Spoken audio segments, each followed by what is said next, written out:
Bu. Pagi. Gimana kabarnya? Alhamdulillah sehat semua ya. Terima kasih Bapak Ibu sudah menyempatkan waktunya untuk memenuhi undangan saya mengikuti pembahasan mengenai budaya positif. Nah, di sini saya melaksanakan pembahasan ini guna untuk memenuhi tugas saya sebagai calon guru penggerak melakukan aksi nyata penerapan budaya positif di sekolah. Sebelumnya perkenalkan, nama saya Fauzia Imansari. Saya calon guru penggerak angkatan 7 Kabupaten Pringsewu.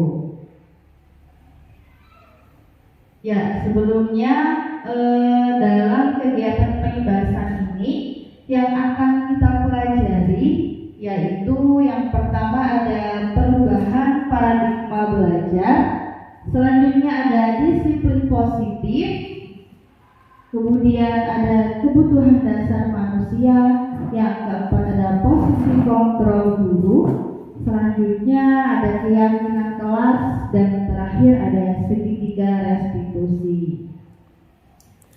Sebelum kita melanjutkan materi ini mengenai budaya positif, saya akan berikan es briefing dulu biar Bapak Ibu semua semangat ya, biar kita panas-panasan dulu. Jadi es breakingnya tangan kanan, tangan kiri. Ya, jadi kita mengolah apa? Otak apa? Otak kiri ya. Jadi nanti saya hitung 1, 2, 3. 1, 2, 3. Begitu ya Bapak Ibu ya? Ya. Jadi kita mencoba mengatur otak kanan kiri kita seimbang atau tidak. Bisa dimulai tangan kanan, tangan kiri. Oke. 1, 2, 3. 1, 2 pindah. 1, 2 pindah. Pindah. Bisa nggak Bapak Ibu? Bisa. Oke. Coba kita pelan-pelan ya, biar relax dulu. Sudah siap semua? Oke. 1, 2 pindah. 1, 2 pindah. Pindah. Iya. Oke. Gimana, sudah panas belum Bapak Ibu? Belum ya. Oke, satu lagi.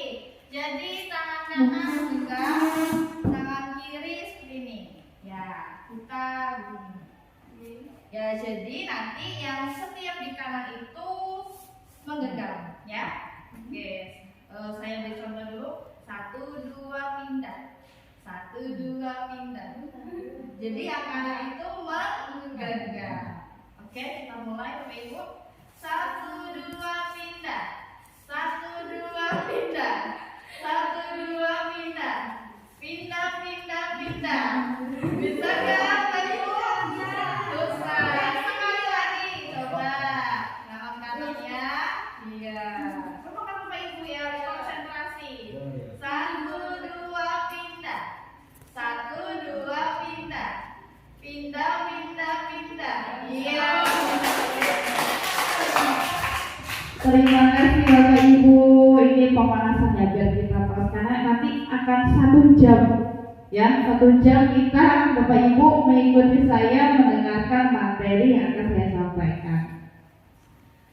Oke, selanjutnya mengenai budaya positif. Sebelumnya, apakah Bapak Ibu pernah mendengar kata-kata budaya positif? Pernah. Budaya itu apa Bapak Ibu? Kebiasaan. Positif?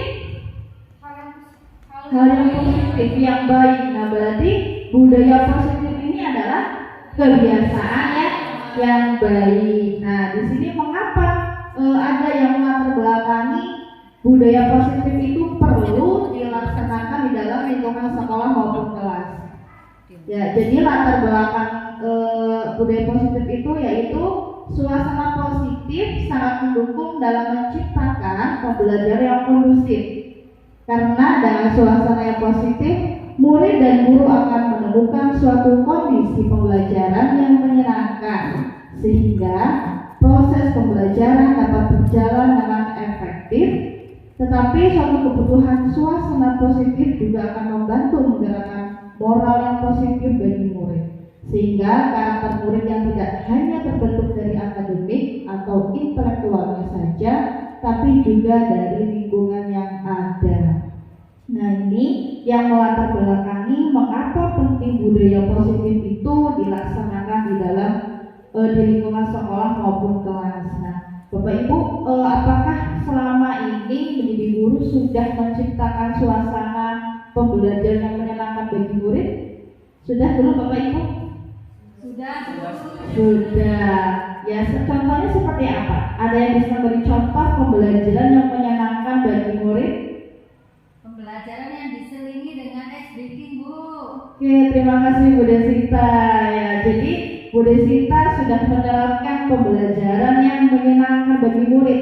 Jadi murid tidak hanya diberi materi pelajaran, terus murid itu juga manusia biasa, ya, tidak bisa kita jejelin materi terus dari siang sampai sore. Kita masuk jam 7.15, pulang jam setengah 4, dan itu tidak 1-2 materi saja dipelajari, ada banyak sekali materi, dan kita akan sangat sulit kepada murid kalau kita memaksakan murid itu suruh belajar terus menerus, harus kita selingi. Selanjutnya tentang perubahan paradigma belajar. Nah, di sini ada gambar apa Bapak Ibu? Kepala tangan. Coba Bapak Ibu bersama temannya, yang satu menggenggam, yang satu mencoba untuk berusaha membuka genggaman tersebut. Jadi Bapak Ibu bayangkan di genggaman Bapak Ibu itu ada sesuatu yang sangat amat rahasia. Jangan sampai satu orang pun tahu, baik itu sahabat, bestie, kemudian saudara, kerabat, bahkan ayah ibu, ya. Nah, di situ yang pertama ada A dan B, Anda dan teman Anda. Sobeklah cari kertas kecil, tuliskan benda atau sesuatu yang sangat berharga untuk Anda. Letakkan di salah satu tangan berharga untuk Anda. Letakkan di salah satu tangan Anda dan genggam benda, kemudian buatlah kepala. Nah, sudah ya, jadi dibayangkan Bapak Ibu. Selanjutnya teman Anda akan mencoba dengan sekuat tenaga dengan berbagai cara untuk meminta Anda memberikan benda tersebut. Nah, jadi si B temannya itu berusaha mungkin dengan rayuan, dengan geritikan, dengan sogokan, ya, agar bisa membuka genggaman kepala tersebut. Nah, kemudian apa yang terjadi? Nah, coba Bapak Ibu sekarang praktikkan apa yang terjadi. Bisakah Bapak Ibu tetap mempertahankan genggaman kepala tersebut atau terbuka karena beberapa bujukan dari si B? Coba. Ayo praktekkan.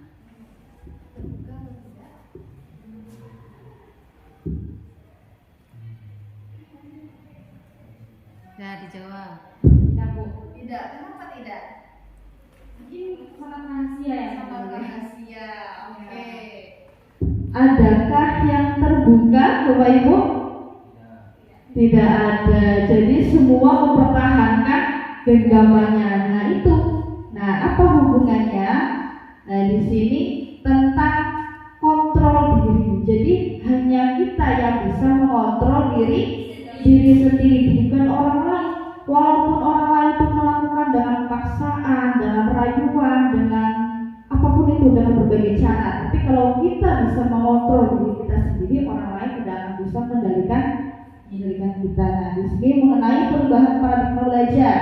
Perubahan penting yang terjadi ketika cara berpikir yang biasa tentang atau melakukan sesuatu diganti dengan cara yang baru dan berbeda. Jadi namanya perubahan paradigma itu adalah cara pandang kita mengenai pembelajaran. Perubahan paradigma stimulus respon untuk membangun budaya yang positif. Sekolah perlu menyediakan lingkungan yang aman dan nyaman agar murid mampu berpikir, bertindak, dan mencipta dalam merdeka, mandiri, dan tanggung jawab. Jadi ini tugas kita semua Bapak Ibu sebagai guru di sekolahan, menciptakan pembelajaran yang membuat siswa itu merasa aman ya, sehingga apa? Siswa merasa betah di sekolahan. Jangan sampai membuat siswa itu merasa tertekan dari pagi sampai sore, kok aku merasa nggak nyaman. Nah, makanya itu akan mempengaruhi proses dan hasil belajar siswa. Nah, selanjutnya ada yang tahu ini gambar siapa Bapak Ibu? Ki Hajar Dewantara sebagai apa kita kenal? Iya, Bapak Pendidikan Nasional. Di sini mengenai filosofi pendidikan Ki Hajar Dewantara. Yang pertama bukan tabula rasa. Yang kedua, semua anak terlahir dengan bakatnya masing-masing. Jadi semua anak itu terlahir mereka punya bakat sendiri, tidak bisa kita samaratakan. Makanya kalau saat kita di kelas, kita tidak bisa menyamaratakan kemampuan siswa. Ada siswa yang paham matematika, ada yang tidak. Begitu juga sebaliknya, ada siswa yang bisa gambar, ada yang bisa ngaji. Nah, semua anak itu punya kemampuan yang berbeda. Mungkin Bapak Ibu di sini juga seperti itu ya. Ada yang hobi nyanyi, hobi apalagi mengaji dan lain sebagainya. Selanjutnya memiliki budi pekerti. Nah, ini. Dan tugas guru menuntun bakat tersebut agar anak tumbuh dengan selamat dan bahagia. Jadi kita sebagai guru Bapak Ibu bukan hanya sekedar menuntut, tetapi menuntut. Bagaimana? Coba yang Bapak Ibu maksud dari menuntut itu seperti apa? Bu Rima bisa menjelaskan? Ya, jadi dalam artian menuntut ini kita mengarahkan murid-murid kita untuk ke jalan yang benar gitu Bu. Terus kita juga harus mencontohkan juga sikap yang baik kepada murid-murid kita, begitu.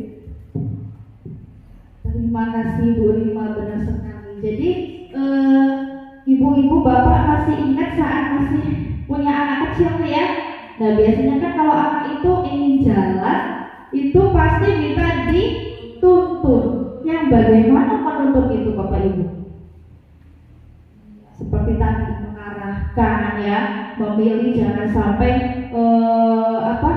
ke jalan yang salah, yang diarahkan, diberi petunjuk. Nah, itu sama kita, tugas kita dalam anak itu adalah menuntut, bukan hanya menuntut kamu harus ini, kamu harus itu. Tidak. Ya, karena anak itu terlahir dengan bakat yang berbeda.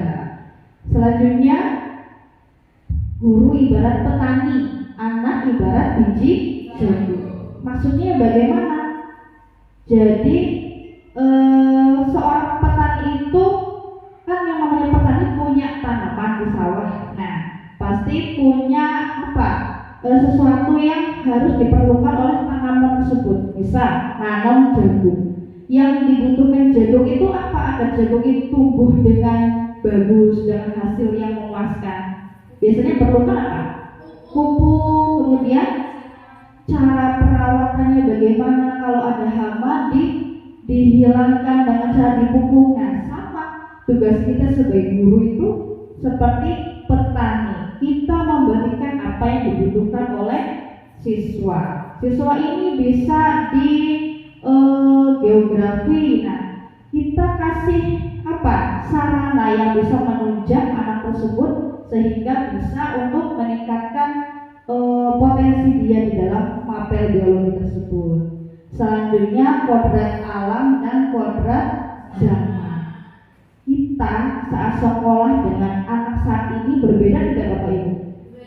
Berbeda. Zaman dulu anak-anak belum membawa yang namanya handphone. Tapi kita lihat dengan kondisi saat ini, perbedaannya bagaimana Bapak Ibu?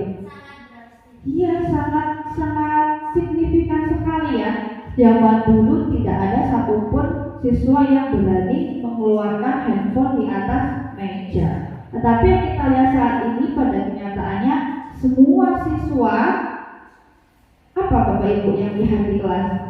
Iya, semua memainkan handphone, mengeluarkan handphone di atas meja tanpa ada rasa takut. yaitu kita tidak bisa menyalahkan anak karena itu sudah zamannya berbeda. Nah, yang kita harus lakukan yaitu bagaimana cara kita mengarahkan si anak jangan sampai terlena dengan yang namanya handphone. Selanjutnya berpihak pada anak. Nah, jadi seorang guru jangan sampai menjadikan anak itu seperti apa ya? Kalau kita sebagai guru yang baik adalah saat pembelajaran yang berpihak pada anak, memberikan pembelajaran yang berpusat pada siswa dengan cara saat pembelajaran dilakukan seperti diskusi, ya. Jangan hanya guru yang menjelaskan materi. Nanti anak yang ada malah ngantuk, bosan, males, ya. Jadi kita buat si anak itu sibuk dengan kegiatan yang positif yang berkaitan dengan mata pelajaran.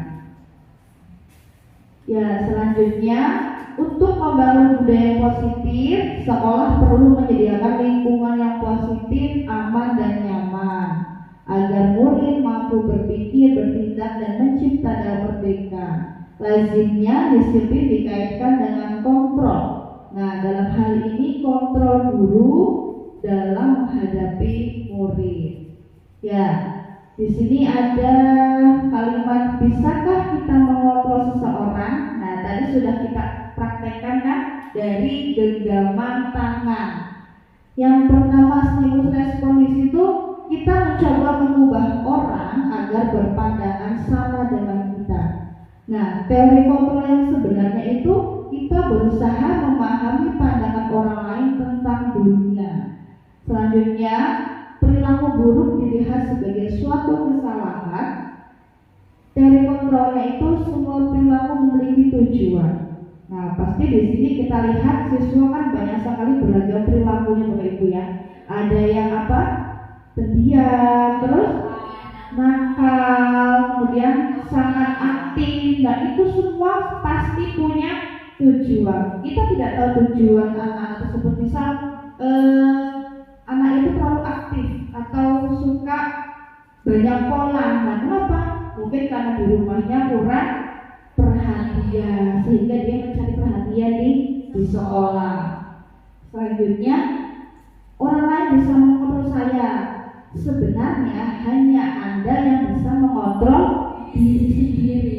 Tidak bisa orang lain. Seperti yang tadi sudah dipraktekkan, tidak bisa membuka genggaman tangan sekalipun itu dengan disogok misal uang miliaran rupiah. Kalau memang kita sudah punya pendirian prinsip, ya tidak akan goyah. Selanjutnya, pemaksaan ada pada saat bujukan gagal. Dan teori kontrolnya itu kolaborasi dan kesepakatan menciptakan pilihan-pilihan baru. Lanjut, model berpikir menang atau kalah. Teori kontrolnya model berpikir menang kalah sama saja. Nah, setelah kita belajar tentang perubahan paradigma belajar, apa sih makna disiplin? Yang Bapak Ibu ketahui tentang disiplin apa? Enak nggak Bu kalau disiplin itu? Enak. Terus cara kita menerapkannya bagaimana? Penuh dengan paksaan atau tidak?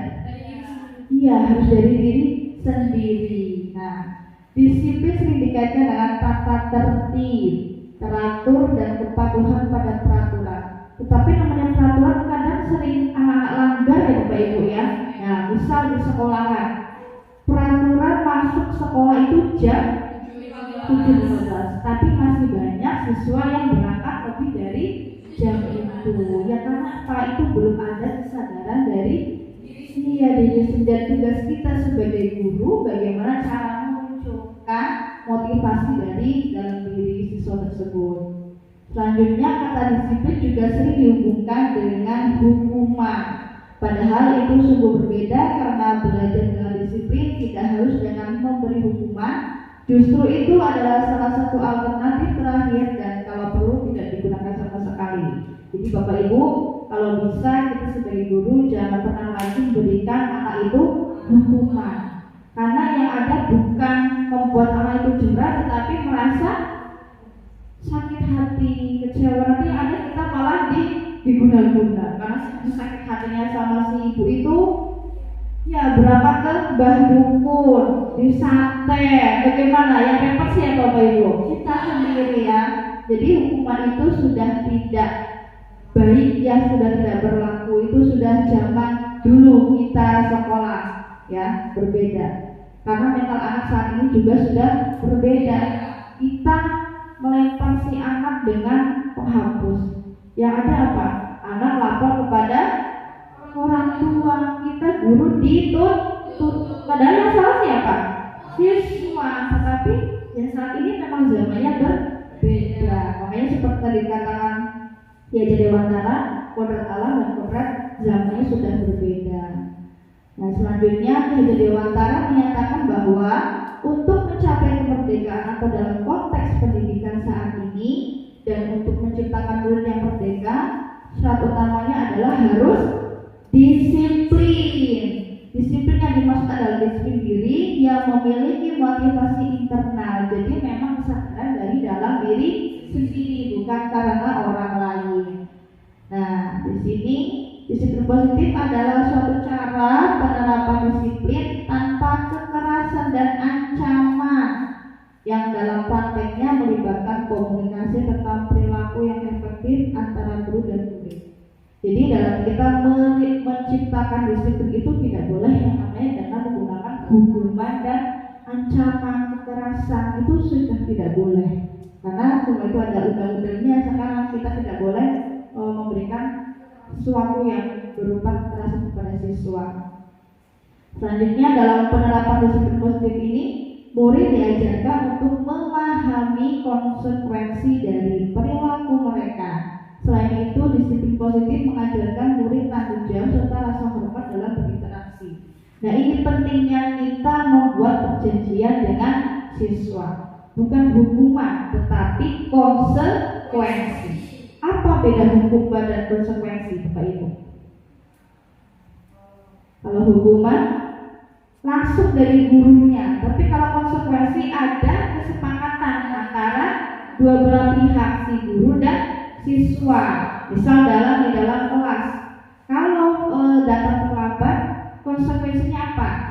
Misal mengerjakan apa atau menghafal ini. Nah, jadi sudah tahu antara murid dan guru kalau siswa terlambat itu, iya ada konsekuensinya. Jadi bukan hukuman. Kalau hukuman itu murni dari guru, ya si anak tidak tahu menau, datang terlambat, sekarang kamu berdiri. Nah, itu di luar pengetahuan si siswa tersebut. Nah, jadi disiplin positif merupakan salah satu cara penerapan disiplin yang bertujuan untuk menumbuhkan kesadaran siswa, memberdayakan murid untuk melakukan sesuatu tanpa iming-iming ancaman maupun hukuman.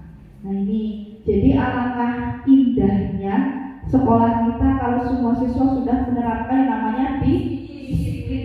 Berangkat sekolah tidak ada lagi yang terlambat, mengerjakan tugas tidak ada lagi yang terlambat. Nah, sebelum kita menuntut murid untuk disiplin, kita harus bisa mendisiplinkan diri sendiri dahulu, karena kita sebagai guru harus menjadi contoh yang teladan bagi siswa kita. Selanjutnya, disiplin positif akan melahirkan nilai kebajikan. Nah, nilai kebajikan itu apa, Bapak Ibu? Kebajikan atau kebaikannya sudah terdapat dalam profil pelajar Pancasila. Yang pertama ada beriman, bertakwa kepada Tuhan Yang Maha Esa dan berakhlak mulia. Kemudian berkebinekaan global, gotong royong, mandiri, bernalar kritis dan kreatif. Nah, ini disiplin positif ini nantinya akan memunculkan 6 nilai kebajikan yang terdapat pada profil pelajar Pancasila. Lanjut mengenai motivasi perilaku manusia. Disiplin positif terkadang tercipta karena adanya motivasi atau alasan seseorang untuk melakukannya. Semua yang kita lakukan pasti punya maksud dan alasan tersendiri. Nah, jadi ada dua motivasi, internal ada eksternal. Kalau internal dari mana, Bapak Ibu? Ya diri sendiri. Kalau eksternal dari luar. Nah, sekarang saya tanya Bapak Ibu, saat Bapak Ibu berangkat sekolah itu tepat waktu itu karena takut akan hukuman atau memang dari diri sendiri? Monggo yang mau jawab siapa? Dari diri sendiri Bu, supaya kita mencontohkan hal yang baik bagi siswa kita. Jadi dimulai dari diri sendiri dulu. Terima kasih Ibu Sinta.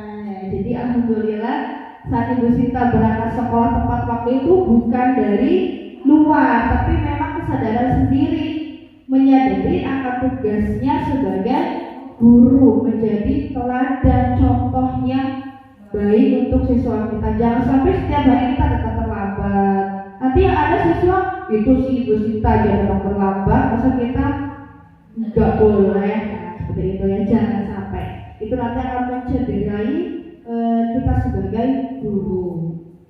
Selanjutnya ada contoh lagi saat Bapak Ibu berkendara itu memakai helm. Itu karena takut nanti ada polisi atau apa Bapak Ibu? Gimana Pak Deki, bisa dijelaskan saat memakai helm? Untuk menjaga diri dari kecelakaan. Ya, kemudian berarti itu sudah dari dalam atau dari luar? Dari dalam diri sendiri. Ya.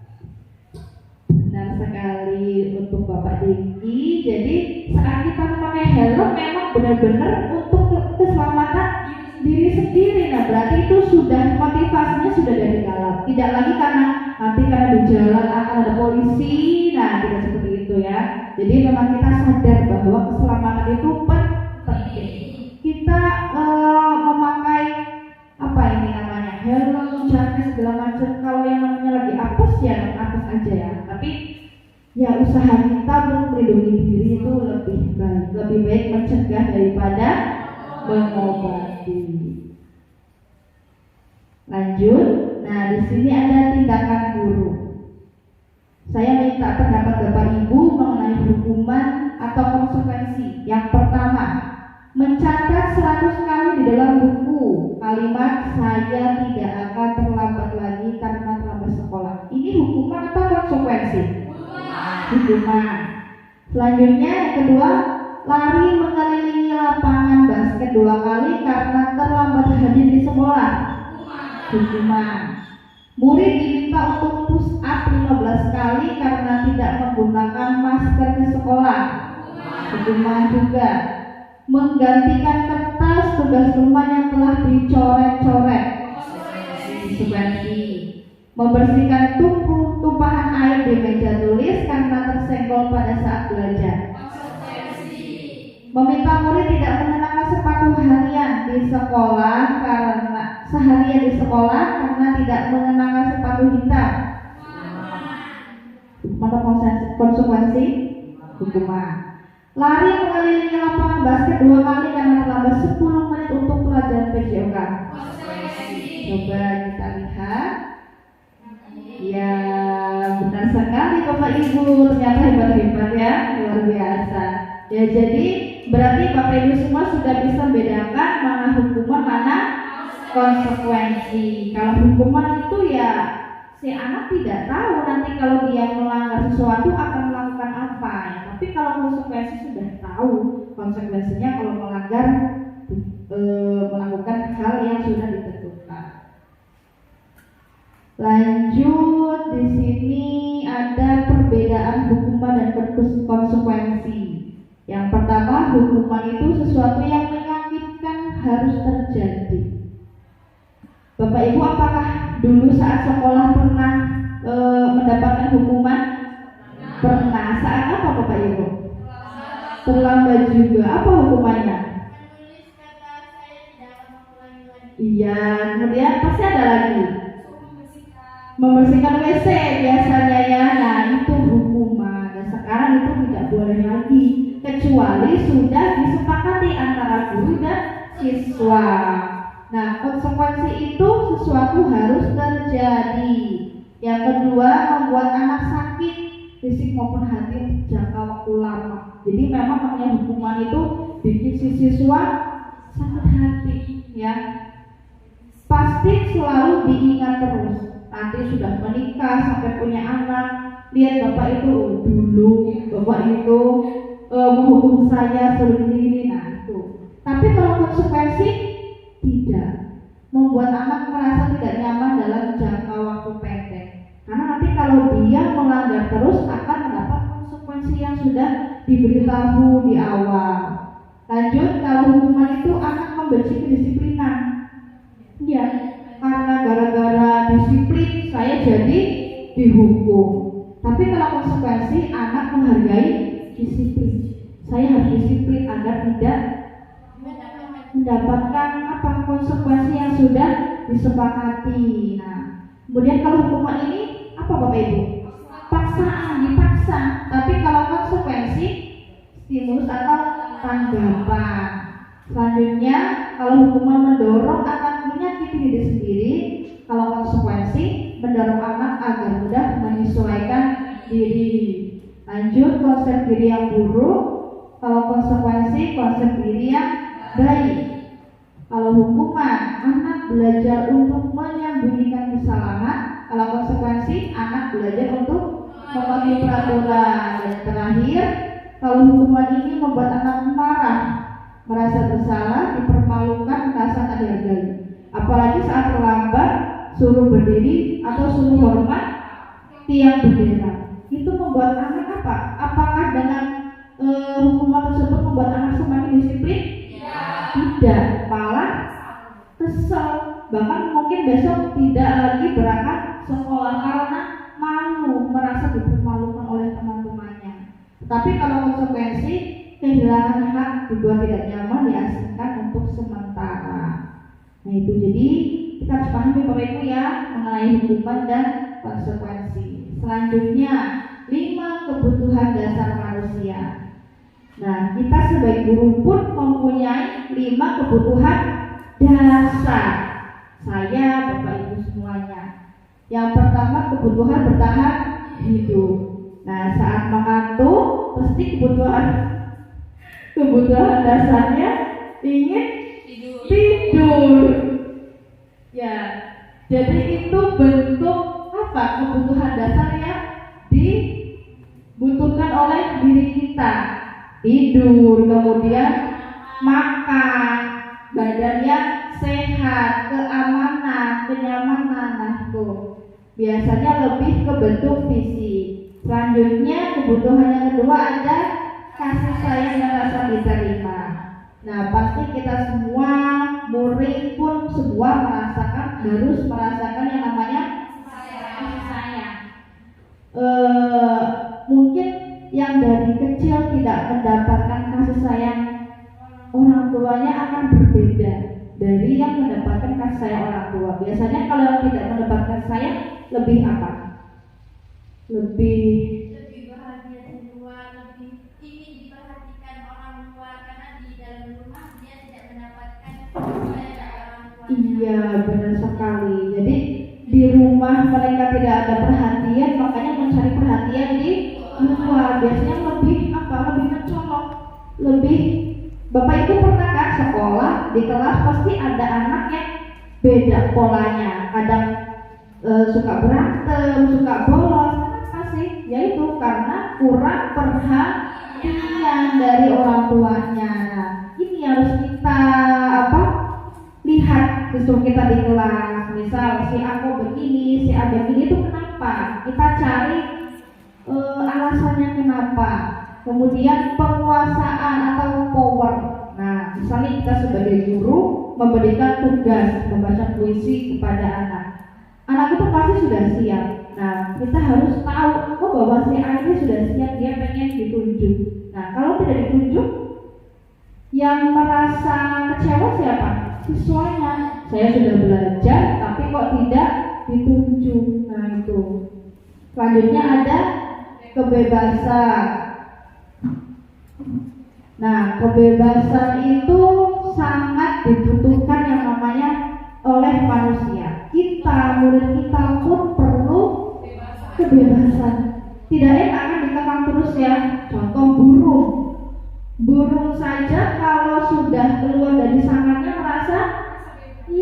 bebas. Nah, kita juga perlu sangat tidak enak kalau kita terus dikekang dengan segala peraturan. Nah, ini yang dibutuhkan manusia. Selanjutnya ada kesenangan, happy, kebahagiaan. Ya, coba apa arti kesenangan dalam diri Bapak Ibu semuanya?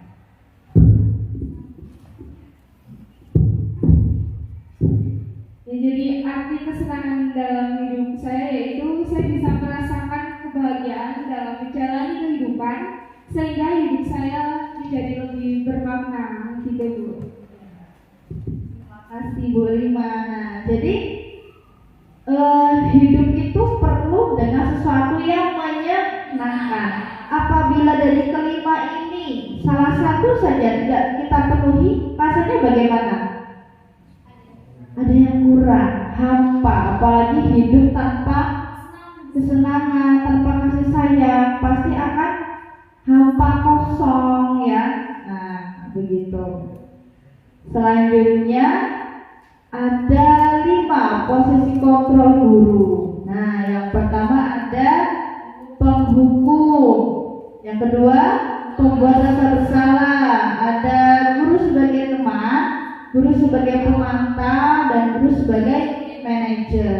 Nah, biasanya kalau guru sebagai penghukum, namanya penghukum itu posisinya seperti apa Pak Ibu? Penghukum, terus dari gestur tubuhnya yang bagaimana? Galak, mungkin matanya bisa sampai melotot ya, dengan nada yang tinggi. Oke, selanjutnya ada pembuat rasa bersalah, itu yang bagaimana?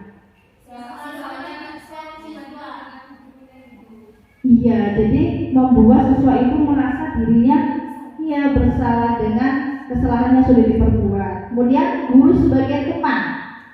Pernahkah Bapak Ibu menerapkan guru sebagai teman?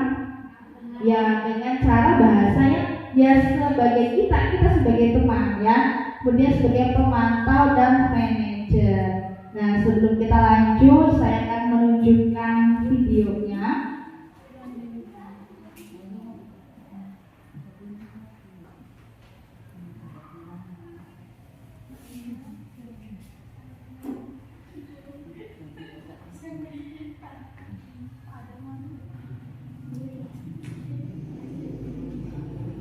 Ya, ini ada contoh praktek 5 posisi kontrol guru.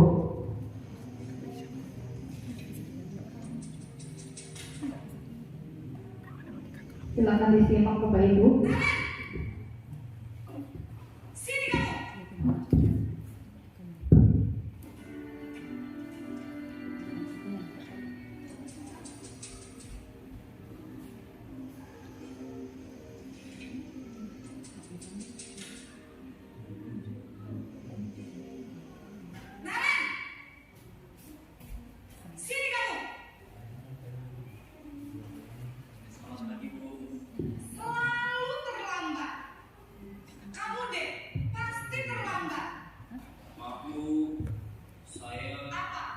Ini sebagai apa Bapak Ibu? Ya, penghukum. Mari kita simak kalimatnya. Malas sekali ya kamu jadi anak. Saya dasar pemalas. Gak kapok-kapok sih kamu. Sudah berapa kali terlambat? Sana, kamu keliling lapangan basket 2 kali. Kenapa saya harus keliling lapangan basket, Bu? Kenapa? Kamu melawan ibu. Berani-beraninya jawab. Sudah terlambat, masih berani jawab pula. Sekarang.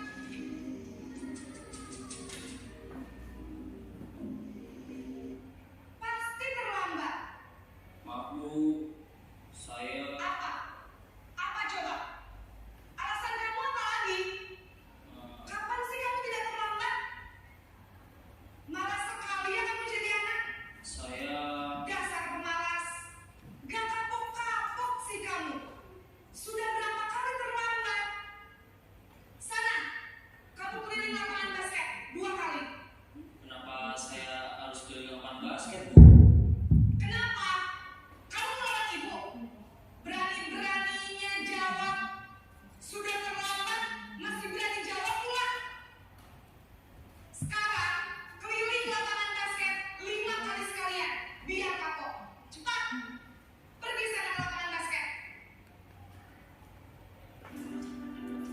Selanjutnya dalam posisi pembuat merasa bersalah.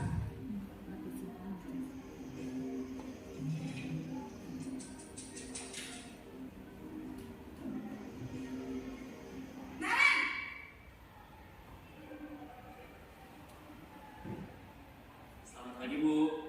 Naren, kamu kenapa terlambat lagi, nak? Ya Tuhan, Naren, kamu senang ya bikin ibu susah ya? Kalau kamu terlambat lagi, nanti ibu yang ditegur bapak kepala sekolah, nak. Disangka ibu tidak bisa membina kamu. Duh, gimana ini? Maaf, Bu. Duh, Gusti Naren, kamu suka ya kalau ibu ditegur bapak kepala sekolah? Terus, sekarang ibu harus tulis apa ini di buku absen? Ini kamu sudah sering terlambat loh. Ibu harus apa coba? Maaf, Bu. Maaf sekali. Ya sudah, lain kali jangan bikin ibu susah lagi ya, nak ya. Ibu tidak akan kuat lagi kalau kamu begini terus. Bisa jantungan kalau ibu ditegur bapak kepala sekolah. Sana cepat ke kelas. Maaf ya, Bu. Maaf sekali. Tadi apa Bapak Ibu? Buat rasa bersalah. Ya, merasa bersalah. Selanjutnya ada posisi sebagai teman.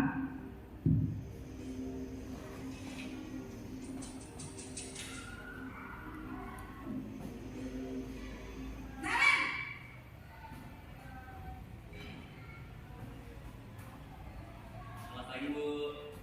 Wah, sudah jam berapa ini, nak? Terlambat lagi ya, sayang. Iya, Bu. Habis ibu saya belum membangunkan saya, Bu. Kamu malah menyalahkan ibu kamu. Kamu bukannya anak yang larinya paling kencang. Kok terlambat sih? Iya, Bu. Saya memang terlambat bangun tadi. Jadi, biarpun saya lari kencang, tetap gak kencang, Bu. Ya sudah sana, nanti lain kali larinya lebih kencang lagi ya. Biar gak terlambat lagi. Bikin seneng ibu, demi ibu. Bisa kan? Bisa lah, Bu. Ya sudah sana masuk kelas. Ibu beresin urusan absen kamu. Kamu ini ada-ada saja.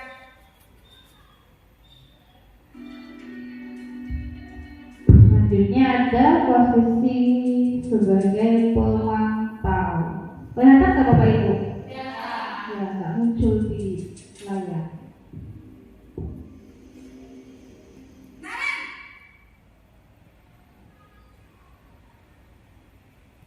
Selamat pagi, Bu.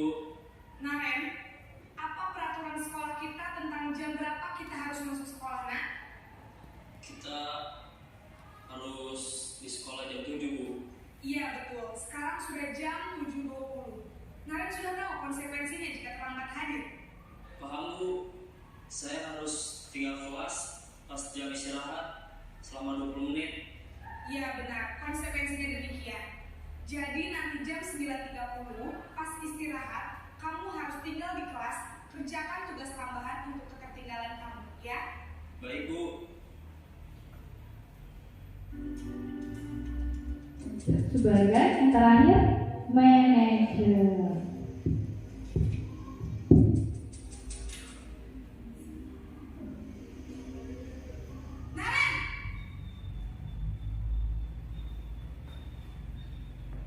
Selamat pagi, Bu.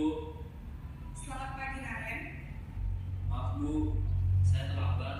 Iya, sekolah masuknya jam 7, sekarang sudah jam 7.20. Jadi sekarang bagaimana ini, Naren? Maaf, Bu. Saya lupa setel alarm saya semalam. Baiklah, menurut kamu, keyakinan sekolah yang mana yang perlu kamu tingkatkan? Menghargai diri sendiri dan orang lain mungkin ya, Bu. Setuju. Jadi, apakah Naren meyakini prinsip saling menghormati tersebut?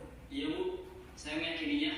Apakah Naren bersedia memperbaiki masalah keterlambatan ini? Bersedia, Bu. Bagaimana kamu akan memperbaiki masalah keterlambatan ini? Saya akan coba untuk tidak lupa menyetel alarm saya, Bu.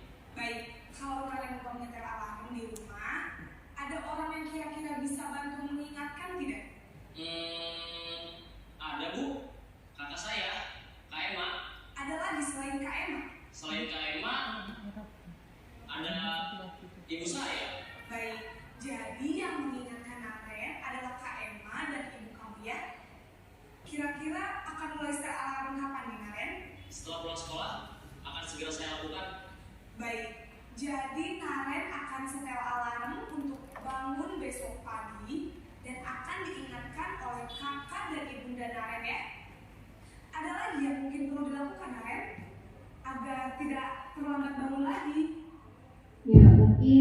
cukup ingin Bapak Ibu contoh mengenai 5 posisi kontrol guru.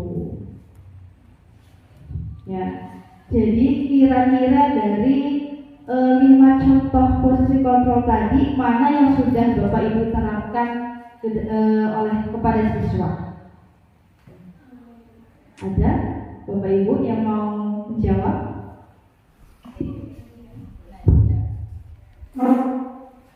Saya masih menerapkan posisi kontrol sebagai penghukum.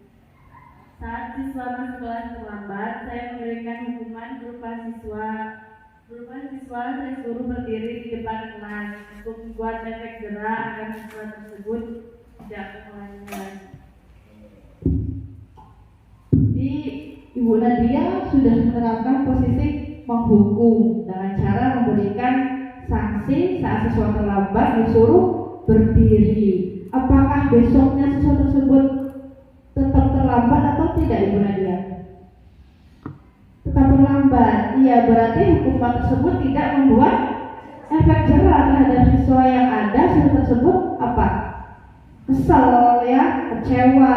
Nah, jadi karena apa, hukuman itu tidak membuat si anak kapok. Nah, ini menjadi PR besar kita, bagaimana cara kita membuat siswa tersebut tidak lagi terlambat. Oke, kita lanjut. Nah, di sini posisi penghukum sudah saya jelaskan tadi ya. Dia akan bicara dengan nada yang tinggi, seperti tadi sudah ada contohnya dengan nada yang tinggi, mata melotot, nah seperti itu. Kemudian ada posisi pembuat rasa bersalah, posisi teman, posisi pemantau. Nah, dari yang sudah ada contoh tadi, apakah ada yang mau bertanyakan, Bapak Ibu? Oke, Ibu Sinta. Dari kelima posisi kontrol yang sudah dijelaskan tadi, menurut Ibu mana yang paling tepat kita terapkan sebagai guru? Luar biasa pertanyaannya. Nah, jadi di sini ada posisi sebagai manajer.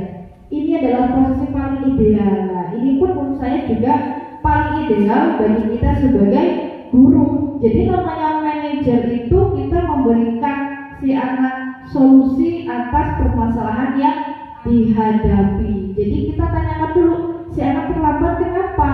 Oh, ternyata tidak ada yang membangunkan. Berarti kita berikan si anak pendapat bagaimana caranya agar besok tidak terlambat lagi. Nah, siswa akan berinisiatif, akan minta bantuan orang tua untuk membangunkan, juga untuk memasang alarm lebih pagi lagi. Nah, di sini guru dengan terus mengajukan pertanyaan bermakna yang akan membuka pikiran murid.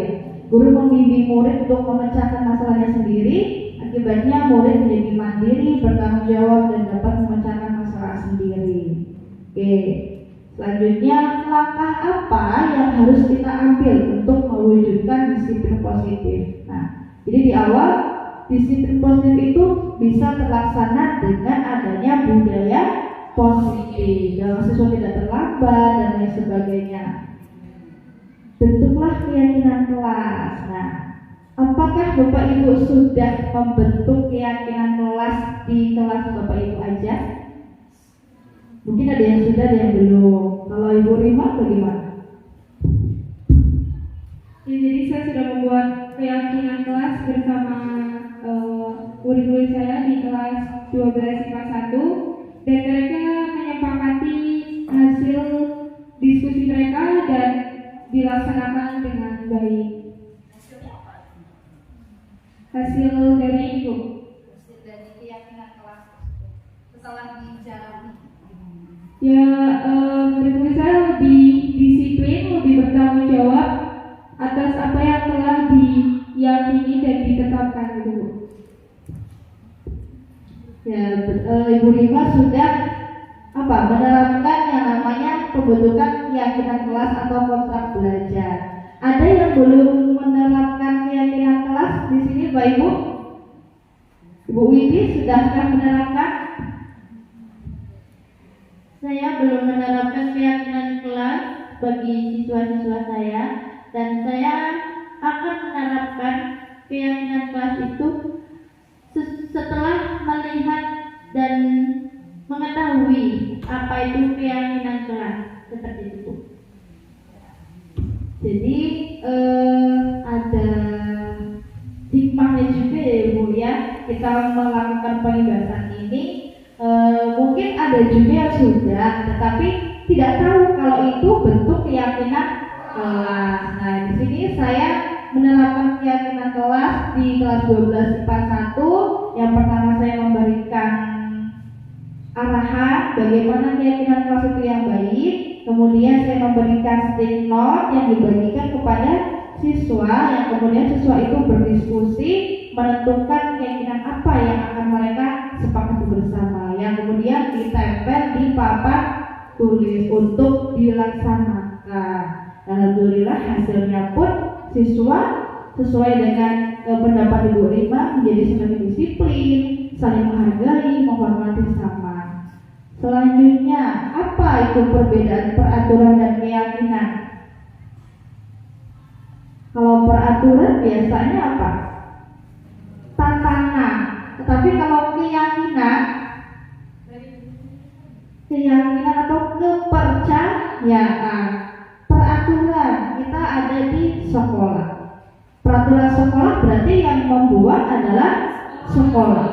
Peraturan negara, membayar pajak dan lain sebagainya, membuat pasti negara. Tetapi berbeda dengan namanya keyakinan. Kalau keyakinan itu pasti berasal dari diri sendiri. Oke, kita lanjut yang namanya segitiga restitusi. Bapak Ibu masih semangat? Ya, masih semangat. Oke, kita relaksasi sebentar Bapak Ibu, 2 menit. Oke, jadi biar matanya melek. Nah, Bapak Ibu diregangkan otaknya dulu. Ya, diregangkan biar aliran darahnya dia lancar.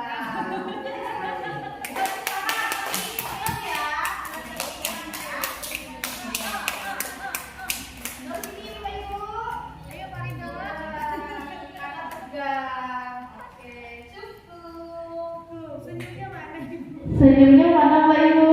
Iya, oke, mari semangat ya, kita sebentar lagi.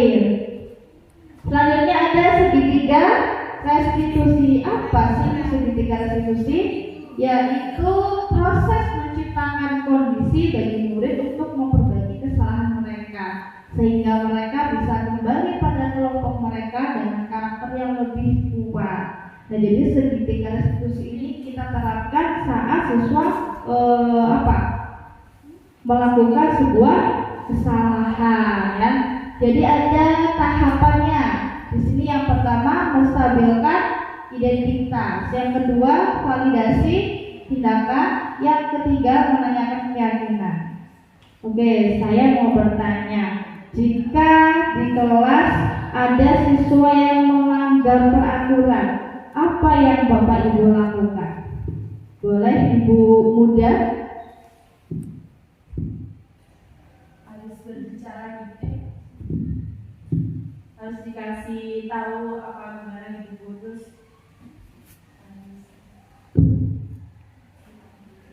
dipanggil atau dikasih saran gitu.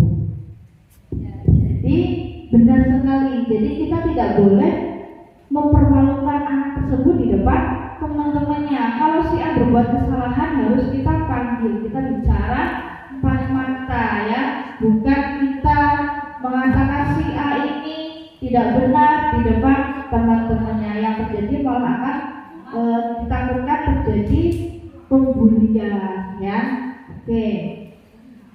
Jadi untuk tahapan segitiga restitusi, yang pertama menstabilkan identitas. Nah, biasanya kita memanggil siswa di awal mengatakan bahwa mungkin berbuat salah itu tidak apa-apa, kemudian tidak ada manusia yang sempurna. Ada lagi, saya juga pernah melakukan kesalahan seperti itu. Nah, kita menstabilkan keadaan tersebut. Yang kedua ada validasi tindakan. Kita memvalidasi kenapa si anak melakukan kesalahan tersebut. Nah, di sini bisa kita gunakan kata-kata kamu pasti punya alasan mengapa melakukan hal itu.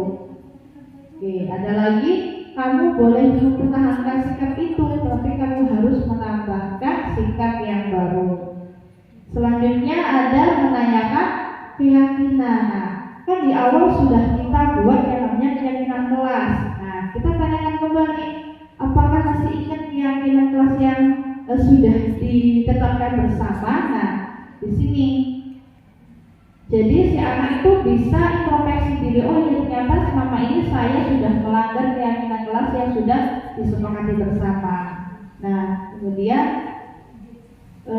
sebelum kesimpulan Bapak Ibu ya, saya akan menunjukkan praktek saya saat melakukan segitiga restitusi. Nah, di sini tidak terbaca ya Bapak Ibu ya. Baik, karena kendala teknis ini langsung saja. Nah, kemarin saya memanggil siswa yang bernama Dinda kelas 12 IPA 2 karena si Dinda ini belum menyelesaikan hafalan. Di sini karena saya memegang pelajaran agama, jadi masih banyak hafalan yang belum Dinda selesaikan. Nah, setelah saya melakukan segitiga restitusi, saya meyakinkan Dinda dahulu bahwa tidak ada manusia yang sempurna ya, tetapi semua itu tidak menjadi kita patokan karena aku manusia jadi nggak sempurna nggak apa-apa seperti itu ya. Selanjutnya saya memvalidasi kenapa si Dinda itu belum melaksanakan kewajibannya menyelesaikan hafalan, dan ternyata ada alasannya. Si Dinda tidak bisa yang menghafal, kemudian di rumah juga dia sibuk membantu orang tua sehingga itu kendala dia tidak bisa menghafal. Nah, kemudian setelah itu saya menyatakan keyakinan, ternyata si Dinda ini masih ingat keyakinan yang sudah dibuat di awal tadi. Nah, di situ saya memberikan masukan kepada Dinda untuk lebih tertib lagi dalam menyelesaikan tugas-tugasnya, dan di sini dengan penerapan segitiga restitusi ini membuat Dinda semakin sadar akan kesalahan yang diperbuat. Selanjutnya mungkin Bapak Ibu juga pernah melaksanakan tetapi tidak tahu bahwa itu namanya segitiga restitusi ya. Jadi semoga dengan adanya pengibasan ini Bapak Ibu lebih memahami lagi pentingnya melaksanakan segitiga restitusi bagi siswa yang melakukan sebuah kesalahan. Oke, selanjutnya apakah ada yang ditanyakan Bapak Ibu? Oke, cukup ya. Kesimpulannya di sini suatu kegiatan pembelajaran diperlukan suasana yang nyaman dan kondusif, yaitu dengan terbentuknya budaya positif atau budaya baik yang ada di lingkungan kelas maupun sekolah. Membentuk budaya positif diperlukan disiplin positif yang tidak menggunakan hukuman, ancaman atau paksaan. Oleh karena itu, diperlukan sebuah keyakinan kelas yang dapat membentuk siswa atau membangun karakter siswa dari lingkungannya sendiri. Oke, jadi saya ingatkan kembali Bapak Ibu, apakah masih ingat apa saja 5 kontrol guru? Yang pertama, penghukum. Kedua, merasa bersalah. Ketiga, pemaham. Keempat, pemantau. Kelima, manajer ya. Semoga kita semua bisa menerapkan. Tapi kalau nama hukum ya hilangkan Bapak Ibu ya. Karena yang paling tepat idealnya kita sebagai guru yaitu sebagai manajer. Baik, alhamdulillahirobbilalamin, kegiatan pengibasan siang hari ini selesai. Semoga apa yang saya sampaikan bisa untuk menciptakan budaya positif ya Pak Ibu ya. Nah jadi namanya budaya positif ini akan menuju ke disiplin positif, karena tidak akan bisa saya atau hanya 2 orang yang menjalankan, tapi kita harus berkolaborasi bersama-sama menciptakan yang namanya disiplin positif. Terima kasih Bapak Ibu atas partisipasinya. Semoga apa yang saya sampaikan hari ini bermanfaat bagi kita semua. Amin ya rabbal